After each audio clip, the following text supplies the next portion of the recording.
Hi all, welcome back to a new post today, and let's begin our post. So there was the mention of a submarine deal, a stronger partnership, and more concerns about nuclear proliferation. So what's this deal about?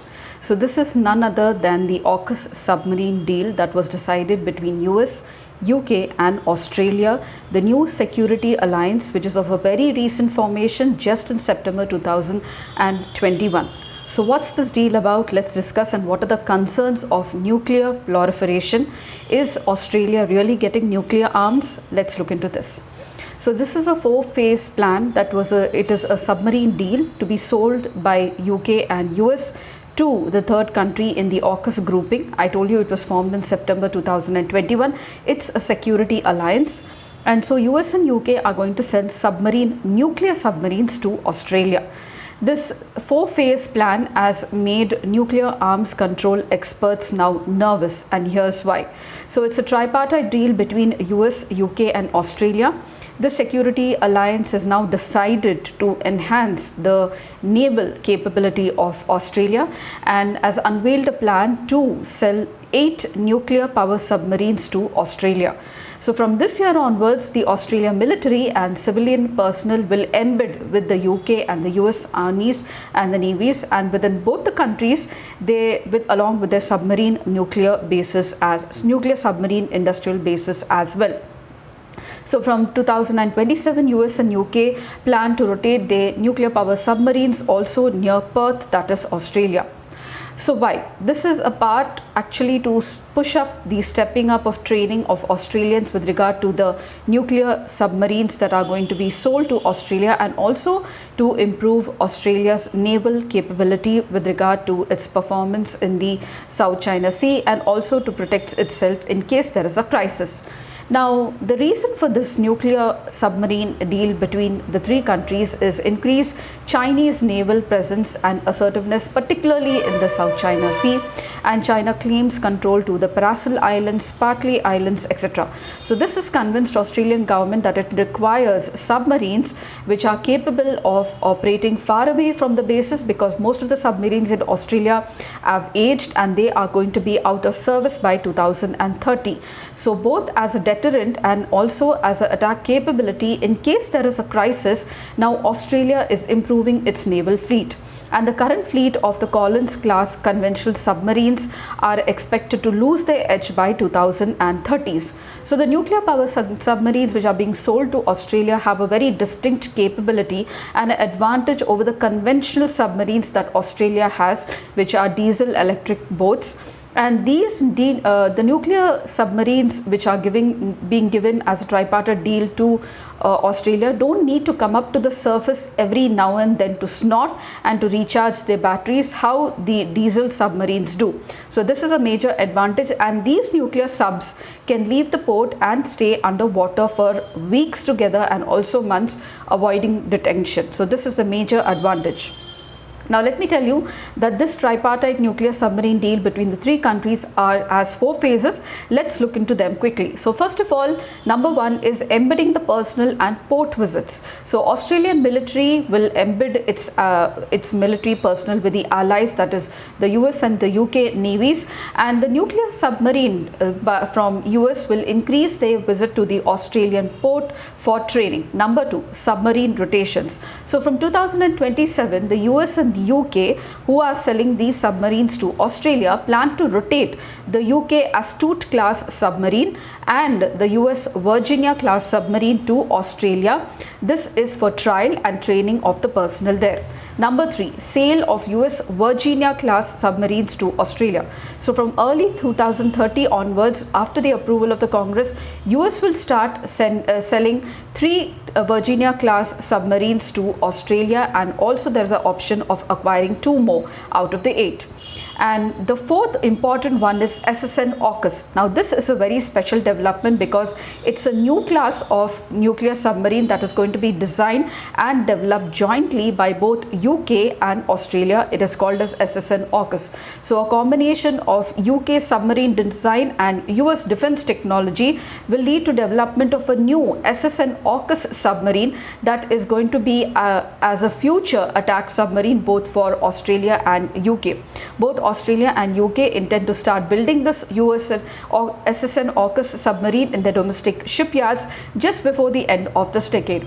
And Australia Navy will receive the first Australian-built class SSN AUKUS by early 2040s. So apart from purchasing the nuclear submarines from US and UK, Australia is looking at its self-development of the submarines in coordination with UK. So this is a very new development.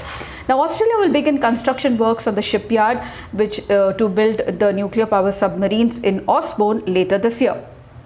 So the AUKUS agreement, which was decided in San Diego, represents a biggest single investment in Australia's defence capability in history, and this was said by the Australian Prime Minister Anthony Albanese himself.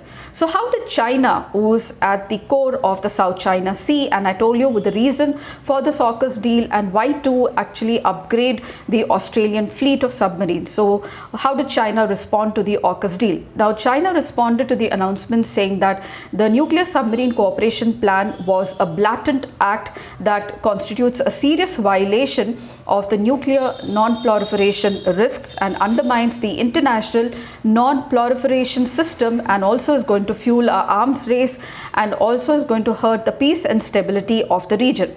It said that the two nuclear states, that is UK and US, who claim to uphold the highest level of non-proliferation, are now transferring tons of weapons grade uranium to a non-nuclear state, that is Australia, and this is clearly violating the nuclear non-proliferation treaty. So let me tell you that the nuclear non-proliferation treaty, or the NPT, was signed in 1968, and this treaty is an international treaty with the objective to prevent the spread of nuclear weapons and weapons technology, and also to promote peaceful uses of nuclear energy. This treaty, under this treaty, there are two types of states: nuclear weapon states and non-nuclear weapon states. So you have the nuclear weapon states as those who have built and tested the nuclear weapons before January 1st, 1967, and they are the P5, that is the permanent members of the United Nations Security Council. They are US, Russia, United Kingdom, France and China. So the nuclear weapon states are these 5 states under the NPT,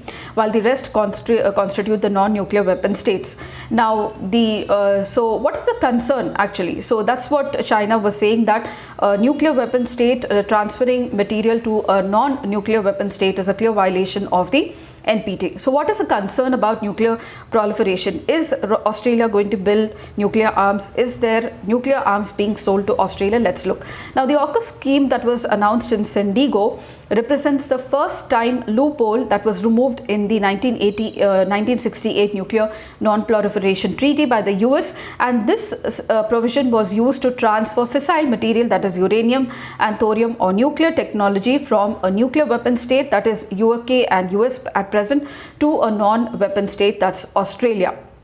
And so this seems to be a clear violation of the treaty. Now the loophole was removed in paragraph 14 of the treaty, which says that now this paragraph allow fissile material like uranium and thorium used for non-military use, that is like naval propulsion, which they are going to use in the nuclear submarine, to be exempted from inspections and monitoring by the UN watchdog, nuclear watchdog, that is the IAEA, or the International Atomic Energy Agency. So this makes arms control experts more nervous, because it sets a precedent that many other countries could also use to hide highly enriched uranium and plutonium, which are the core that are used to make nuclear weapons, and this also might hide the international oversight, or the IAEA. So under the NPT, when there is a transfer of nuclear material or technology, it is going to be for peaceful uses, that is going to be oversight or checked by the international watchdog. So this paragraph and using of this loophole now could lead to other countries to use this provision to hide a lot of highly enriched uranium and plutonium, which can be used to make nuclear weapons. So what did Australia say from itself? What is it going to do to actually ward off these doubts from these nuclear experts who are worried about nuclear proliferation? So to mitigate the proliferation risk, Australians have agreed not to have have a training reactor on their territory. So they are not going to have any training reactor on the territory, but to train their submarines instead in US and UK, who are nuclear weapon states instead. So this is the first point. The second one, Australia will not enrich or reprocess any of the spent nuclear fuel to develop the material that is needed to make a nuclear weapon. And the fissile material provided by the US and UK will come in wielded units, and that do not have to be refueled in their lifetime. So they don't, the units that are needed to fuel these nuclear submarines do not need to be refueled in their lifetime. Now, number 3, Australia has undertaken not to acquire the equipment necessary to chemically reprocess the spent fuel, and that would make it usable in a weapon. So these are the 3, and also it is going to safely discard the nuclear waste whichever is going to be generated from the powering of these nuclear submarines. So these are the 4 steps taken by Australia to ward off the doubts, especially of nuclear experts, regarding the nuclear proliferation. So this is the concern of the China, and this is a big breakthrough for the Security Alliance, who are now powering Australia with a new fleet of nuclear submarines, and they have defined it as a stronger military ties between the 3 alliance partners, and also stronger deterrent capability with regard to Australia in the South China Sea. However, China is very unhappy about the development. I hope this information was really helpful to you all to build your foundation on top of this. And if you did like, do share, share, subscribe, and please don't forget to comment. And once again, thank you all. So I shall see you in my next post, and until then, it's happy learning.